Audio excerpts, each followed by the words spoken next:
Element of earth magnetic field. Element of earth magnetic field की जब बात की जाती है तो तीन चीजें हमें ध्यान रखना होता है, angle of dip, angle of declination and earth magnetic fields horizontal component. ये तीन चीजें आती है जब अर्थ के मैग्नेटिक फील्ड की हम बात करते हैं।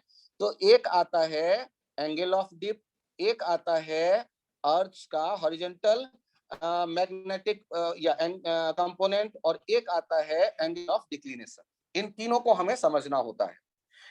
हम लोगों को याद है कि अर्थ ज्योग्राफी में हमने पढ़ा तो उसका नॉर्थ पोल होता था, तो वहां हमने लिखा एन और साथ में लिख दिया सबस्क्रिप्ट जे, और फिर होता था साउथ पोल, वहां लिख दिया एस जी। जी ज्योग्राफिकल को रिप्रेजेंट करने के लिए मैं यूज कर रहा हूं। और हमको पता है कि जो बार मैग्नेट होता है घर के छत से लटकाते थे, तो फाइनली जब रुकता था तो उसका नॉर्थ पोल मुझे नॉर्थ डायरेक्शन बताता था।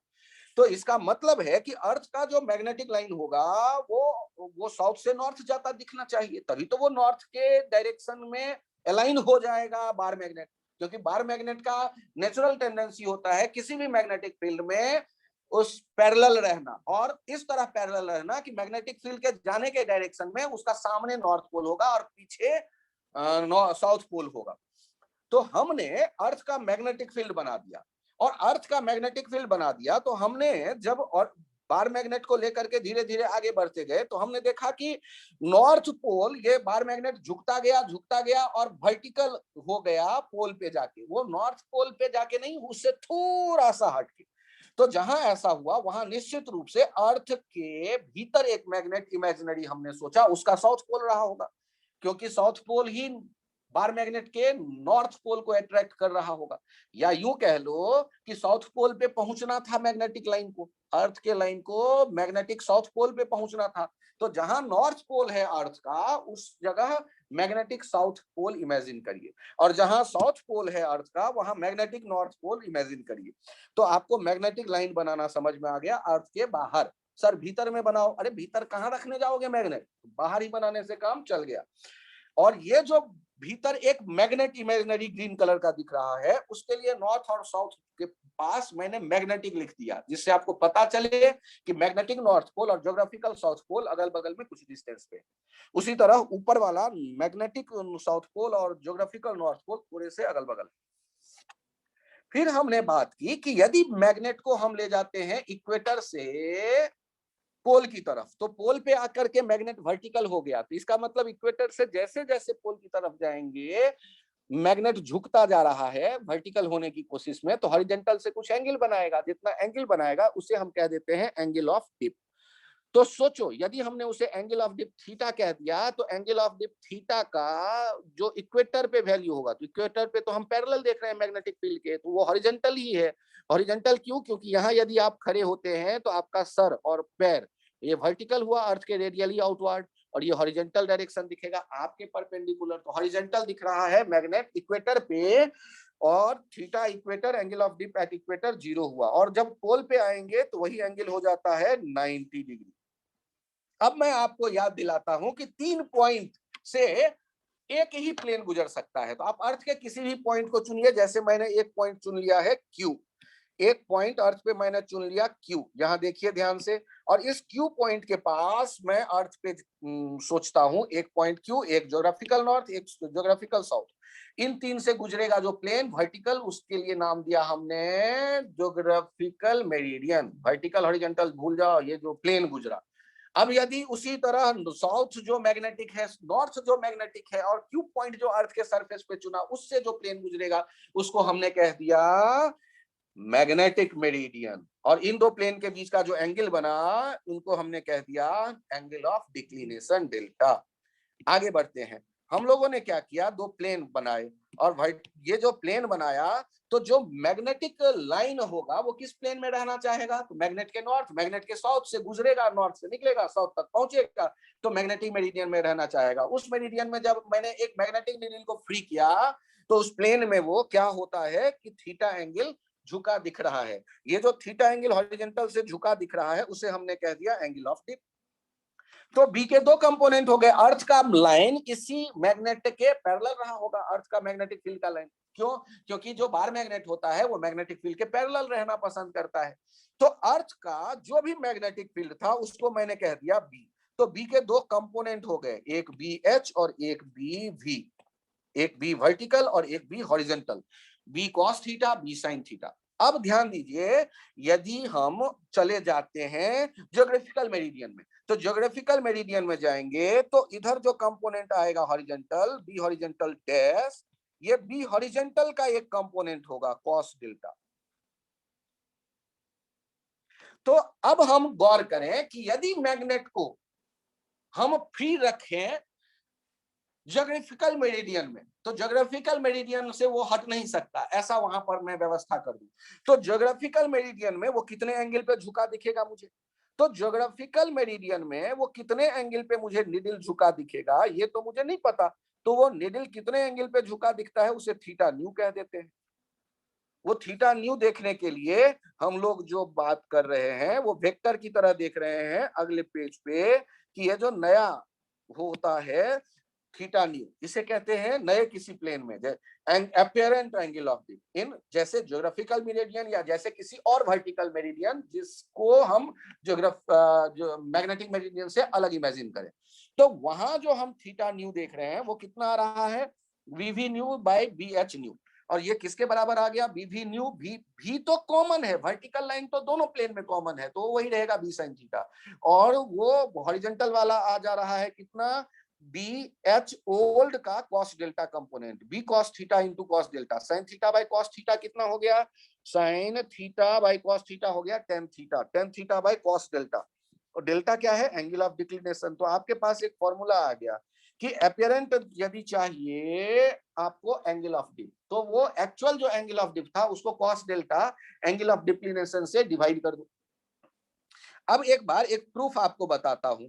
आपसे कहा गया कि ये दो प्लेन हैं, एक तो आप वर्टिकल प्लेन देखो ये, एक प्लेन देखो ये, और एक प्लेन देखो ये। आपसे कहा गया कि ये जो है प्लेन वन हॉरिजॉन्टल, ये हो गया मैग्नेटिक मेरिडियन, इसके लिए ये भी हॉरिजॉन्टल, मैग्नेटिक मेरिडियन इसका नाम दिया, मैग्नेटिक मेरिडियन। और इधर हॉरिजॉन्टल वन और ये हॉरिजॉन्टल टू जो है, ये ऐसे दो प्लेन है जो एक दूसरे से 90 डिग्री पे। तो यदि एक तरफ का एंगल मैं कहता हूं डेल्टा, तो दूसरे तरफ का जो एंगल बनेगा वो कितना हो जाएगा, 90 माइनस डेल्टा। अब अर्थ के मैग्नेटिक फील्ड का हॉरिजॉन्टल कंपोनेंट बी एच कैसे लिखता था मैं, B cos delta, B cos theta, theta था एंगल ऑफ डिप, थीटा था angle of dip in magnetic meridian, actual angle of dip, actual angle of dip. और actual angle of dip जो होता था ये कहां देखते थे हम लोग, इन मैग्नेटिक मेरिडियन। अब यहां ध्यान दीजिएगा, वर्टिकल कंपोनेंट कितना था, B vertical, B sine theta. अब मुझे अलग अलग प्लेन में बताने का मौका मिल रहा है।